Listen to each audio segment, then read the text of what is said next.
गेल्या गुरुवारी अंबरनाथमध्ये राहणाऱ्या एका महिलेने महात्मा फुले पोलीस स्टेशनमध्ये तक्रार केली की ती कल्याण बस स्थानकावर उतरली आणि तिच्यासोबत तिची 4 मुलं होती, मात्र त्यातील दोघांना अज्ञात इस्मानाने फूस लावून पळवून नेलं। परंतु नेण्यात आलेली मुले ही अल्पवयीन असून त्यातील एकाचं वय हे 9 वर्ष तर दुसऱ्याचं वय हे 6 वर्ष होतं। तसंच या महिलेच्या तक्रारीनंतर गुन्हे शोध पथक आणि पोलीस अधिकाऱ्यांनी शोध मोहिमेला सुरुवात केली आहे। कोटाचा काय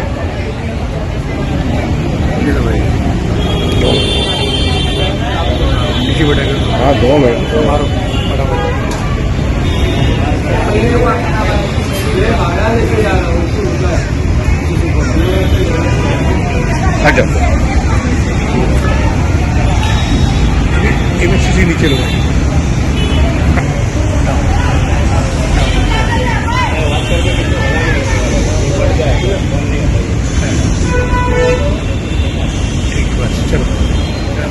तर मुलांची तुम्ही बोलत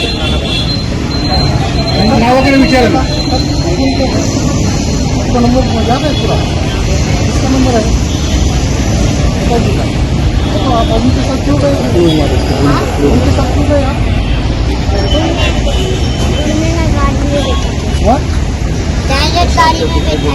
डायरेक्ट गाड़ी में बैठे क्या? आप बोले कि हमको साथ लेके चलो? नहीं।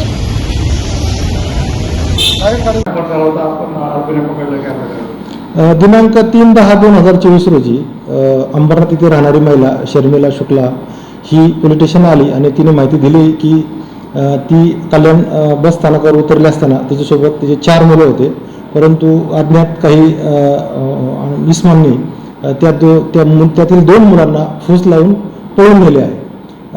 दोन्ही पळून गेलेले मुलं हे अल्पवयीन होते, एकाचं वय 9 वर्ष होतं, एकाचं वर्ष 6 वर्ष होतं। आणि आपल्याला माहिती आहे की अल्पवयीन असल्यामुळे आता माननीय पोलीस आयुक्तांनी अल्पवयीन मुलांचे जे प्रकार आहेत ते गंभीरतेने घ्यायचे सांगितले होते, म्हणून आम्ही तात्काळ त्या संदर्भात गुन्हा नोंदवला आणि आमचे गुन्हे शोध पथकाचे आणि पोलीस स्टेशनचे अधिकारी कर्मचारी हे तपासकामी लावले। आमचा तपास हा अविरत चालू होता। जवळजवळ 90 ठिकाणचे आम्ही CCTV फुटेज चेक केले। आमचा तपास हा आरोपीच्या दिशेने चालू होता, परंतु त्यात जे पळून नेलेले जे मुलं होते त्यातल्या एक मुलाला त्याचे वडील आमच्या ताब्यात असताना त्याच्या वडिलाला फोन आला की आम्ही चारोळी फाटा या ठिकाणी आहोत। तर आम्ही मग त्या ठिकाणच्या लोकल नागरिकांना संपर्क साधून त्यांना ताब्यात घेण्याबाबत विनंती केली असता त्या नागरिकांनी आरोपीसह त्या मुलांना ताब्यात घेतले आणि कासा पोलीस स्टेशन या ठिकाणी जमा केले।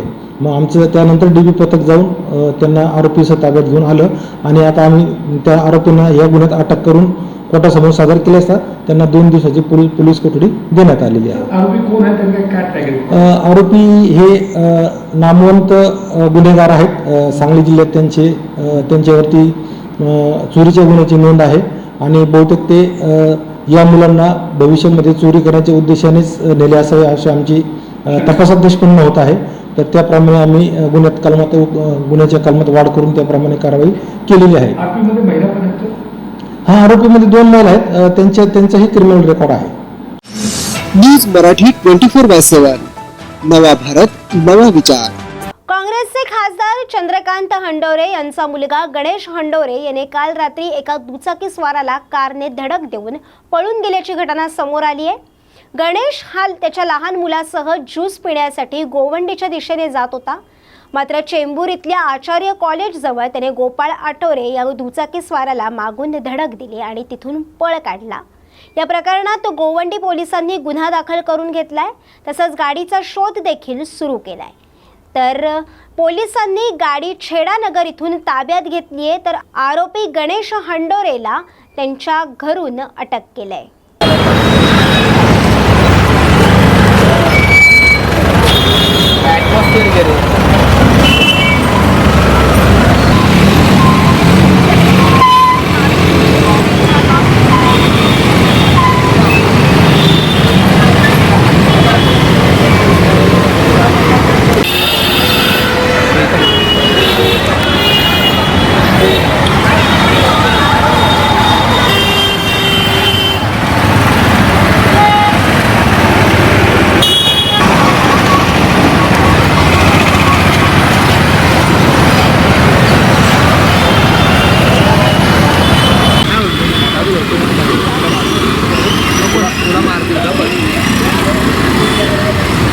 बघितलं का बाजूला हा की पाप्या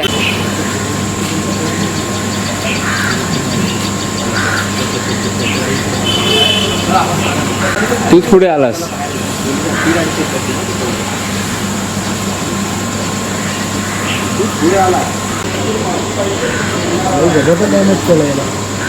पण त्याला काय लागलं दोघं पण ॲडव्होकेट लागलं काय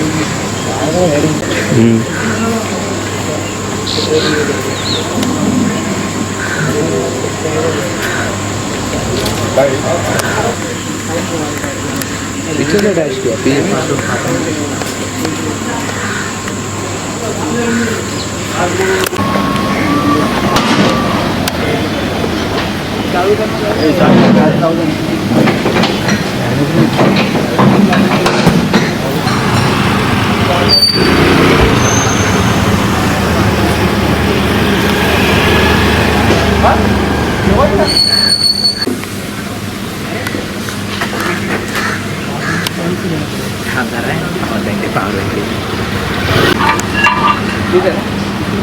कुठं होती कुठे ही गाडी शेडानगर ना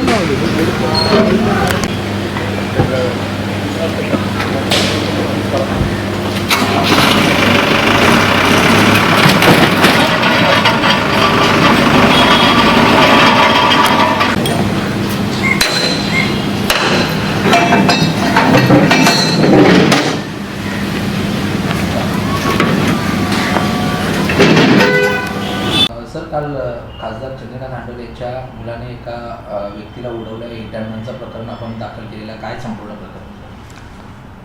काल रात्री आचार्य कॉलेजच्या जवळ रात्री 11:30च्या सुमारास एक 4 व्हीलर गाडीने बाईकवर असलेल्या एका व्यक्तीला डॅश दिला आणि त्या ठिकाणावरून ते पळून गेले होते. या संदर्भात गोवंडी पोलीस स्टेशनला आम्ही गुन्हा दाखल केला आणि CCTV फुटेजच्या आधारावर आम्ही त्या गाडीचा नंबर निष्पन्न केला आणि तदनंतर त्यामध्ये जे आरोपी आहेत त्यांना आम्ही ट्रेस करून त्या आरोपीला अरेस्ट केलेलं आहे आणि ती गाडी देखील जप्त केलेली आहे.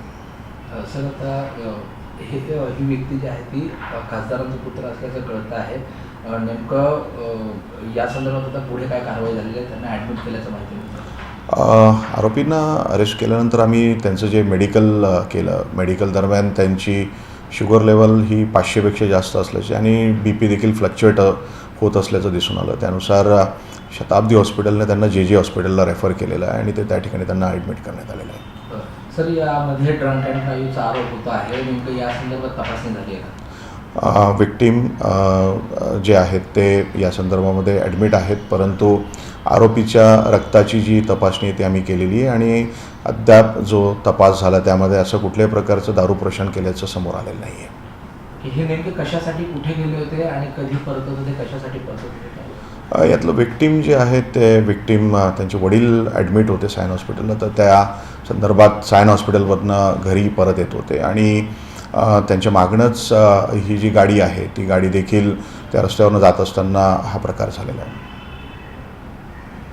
लागत असेल ना वर मग ते काय करतात माहिती आहे का, बाजूला ना असं ब्लर हे टाकून देतात.